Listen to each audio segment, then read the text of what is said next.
আমার মা 2 দিন আগে মারা গেছে। তারপরে তার 2 দিন পরে আমার বাবাকে পুলিশে ধরে নিয়ে যায়। এখন আমাদের এই বোনেদের নিয়ে অনেক আমরা অসুবিধায় আছি। এদের দুধ কিনে খাওয়াতে পারছি না এবং আমাদের 2 বোনের স্কুলে যা বন্ধ হয়ে গেছে। রাশেদা আনিস, আপনি যেখানে অবস্থান করছেন, প্রথমত এই 2 সন্তান বাচ্চা দুটির আসলে নাম জানতে চাই, পরিচয় জানতে চাই এবং তাদের পারিবারিক অবস্থান থেকে এই মুহূর্তে তাদেরকে কে লালন পালন করছেন সেই বিষয়ের পাশাপাশি যেমন খবরে আমরা বলছিলাম তাদের বাবা রাজনৈতিক কারণে জেলে রয়েছেন, সেই বিষয়ে আসলে কোনো খবর আছে কিনা আপনার কাছে? তানিয়া, আমি কিন্তু এখন আছি হচ্ছে গোপালগঞ্জের কোটালীপাড়া চিত্রাপাড়া যে গ্রাম, সেই গ্রামে। কিন্তু এখানে আমি যেই বাসাটির সামনে আছি, মূলত এই বাসাটিতে ঘিরেই আপনি যে কথাগুলো বলছিলেন যে 2টি যমজ শিশু 1 মাস আগে জন্ম নিয়েছে এবং হচ্ছে তার বাবা জেলে এবং হচ্ছে হলো তাদের বাবা জেলে এবং হচ্ছে তাদের মা কিন্তু মারা গেছেন এবং জন্মের 6 দিন পরে আসলে মারা গেছেন এবং এই শিশুরা কিন্তু এখন পুরোপুরিভাবে অসহায় অবস্থায় আছেন।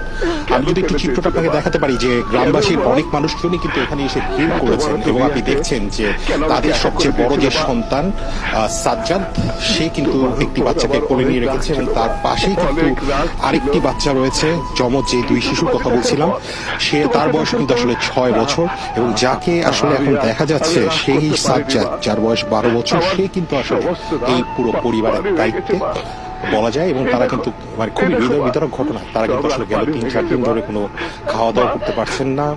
প্রতিবেশী যারা রয়েছেন তারা কিন্তু তাদেরকে আসলে সাহায্যের হাত বাড়িয়ে দিয়েছেন। প্রতিবেশীরা আসলে তাদেরকে সাহায্য করছেন। মূলত রাজনৈতিক প্রেক্ষাপটের কারণে হচ্ছে তাদেরকে, তার বাবাকে আটক করা হলেও তাদের যারা দাবি তারা বলছেন তিনি খুবই সাধারণ একজন দিনমজুর, যিনি আসলে পেট্রোল পাম্পে কাজ করতেন এবং তাকে অনেকটা মিথ্যা মামলায় হয়তোবা আটক করা হয়েছে, এরকম কিন্তু আসলে তারা বলছেন। কিন্তু এই যে শিশুরা রয়েছে তাদের জন্মের পর থেকে কিন্তু মাকে হারিয়েছেন এবং ঠিকভাবে আসলে দুধও খেতে পারছেন না। অনেকটাই হৃদয় বিতরক ঘটনা আমি বলবো তানিয়া।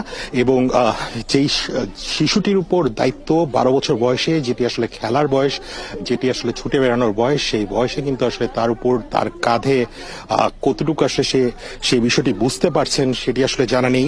তার উপরই কিন্তু আসলে পুরো দায়িত্বটি পড়েছে। আমি একটু চেষ্টা করি, আমি যদি একটু তোমার সাথে একটু কথা বলি। বোনদের কোলে নিয়ে আছো, কি বলবে? আমার মা 2 দিন আগে মারা গেছে। তারপরে তার 2 দিন পরে আমার বাবাকে পুলিশে ধরে নিয়ে যায়। এখন আমাদের এই বোনেদের নিয়ে অনেক আমরা অসুবিধায় আছি। এদের দুধ কিনে খাওয়াতে পারছি না এবং আমাদের 2 বোনের স্কুলে যা বন্ধ হয়ে গেছে। তোমার বয়স তো বোধহয় 12 বছর। হ্যাঁ। তোমার নাম সাজ্জাদ? হ্যাঁ। আর তোমার বোন? আমার বোনের নাম আফসান আক্তার। 6 বছর? 7 বছর।